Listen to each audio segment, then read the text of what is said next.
Exercise question number 3.11. The question is, a storage battery of EMF 8 volt and internal resistance 0.5 ohm is being charged by a 120 volt DC supply using a series resistor of 15.5 ohm. What is the terminal voltage of the battery during charging? What is the purpose of having series resistor in the charging circuit? Circuit कुछ इस तरह से है। Car की जो storage battery है 8 volt है उसका EMF, उसका इंटरनल रेजिस्टेंस है 0.5 ओम। इस बैटरी को चार्ज कर रहे हैं बाय यूजिंग 120 वोल्ट बैटरी। जब हम उसको चार्ज कर रहे हैं तो हम उसके साथ सीरीज में एक रजिस्टर भी लगा रहे हैं जिसकी वैल्यू है 15.5 ओम। तो चार्जिंग के दौरान इस बैटरी का टर्मिनल वोल्टेज कितना होगा वो हमें फाइंड करना है। सबसे पहले तो हम ये फाइंड करते हैं कि इस सर्किट में से करंट कितना फ्लो होगा। यहां पर दिया हुआ है EMF of the storage battery E equal to 8 volt, battery का internal resistance small r equal to 0.5 ohm, जिससे हमें चार्ज करना है। उस बैटरी का सप्लाई वोल्टेज दिया हुआ है V equal to 120 volt. Series में जो रजिस्टर लगाया हुआ है उसका रेजिस्टेंस है R equal to 15.5 ohm. Current find करने के लिए करंट का इक्वेशन सर्किट के लिए effective voltage divide by total resistance. Effective voltage यहाँ पर इसलिए क्योंकि पहले तो आपको ये याद रखना है कि जब भी चार्जिंग प्रोसेस चल रही हो तब जिस बैटरी को चार्ज करना है उस बैटरी के पॉजिटिव टर्मिनल को ड्राइवन बैटरी के पॉजिटिव के साथ एंड नेगेटिव टर्मिनल को नेगेटिव टर्मिनल के साथ कनेक्ट किया जाता है।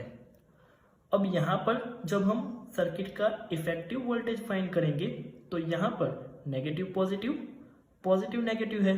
दैट मीन्स ये दोनों एक दूसरे से ऑपोजिट डायरेक्शन में कनेक्टेड है। सो इफेक्टिव वोल्टेज में दोनों का सब्सट्रैक्शन होगा। दैट मीन्स इफेक्टिव वोल्टेज होगा 120 minus 8 divide by total resistance. दोनों रेजिस्टेंस सीरीज में है सो दोनों का addition 15.5 plus 0.5, 120 minus 8 that means 112 divide by 16। So current in this circuit मिलेगा 7 एम्पियर। हमें यहाँ पर इस बैटरी के लिए चार्जिंग के दौरान टर्मिनल वोल्टेज फाइंड करना है। आपको याद रखना है चार्जिंग के दौरान बैटरी का टर्मिनल वोल्टेज हो जाता है V equal to E plus I small r। Discharging के दौरान टर्मिनल वोल्टेज होता है V equal to E minus IR।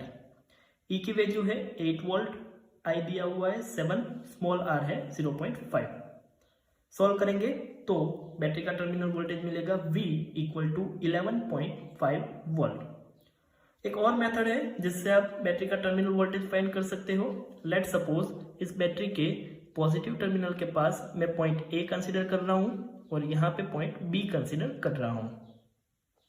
अब A से B की ओर अगर हम KVL अप्लाई करें तो VA बैटरी के नेगेटिव टर्मिनल से बाहर आएंगे इसलिए -8।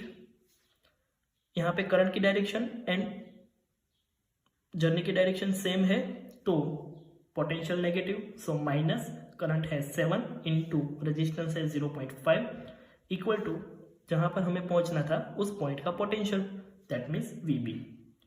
यहाँ पर VA माइनस VB फाइंड करेंगे तो भी हमें सेम आंसर मिलेगा।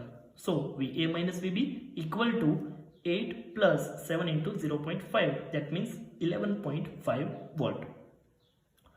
यहाँ पर एक और क्वेश्चन पूछा हुआ है कि यहाँ पर चार्जिंग के दौरान हमने एक सीरीज में रजिस्टर लगाया हुआ है, उसका क्या यूज है। तो इस एक्सटर्नल रजिस्टर का यूज है सर्किट में करंट को कंट्रोल करना। अगर हम इसको नहीं लगाएंगे तो इस सर्किट में से हाई करंट फ्लो होगा और उससे हमारी बैटरी भी डैमेज हो सकती है। A series resistor is included in charging circuit to control the current as high current may damage the battery.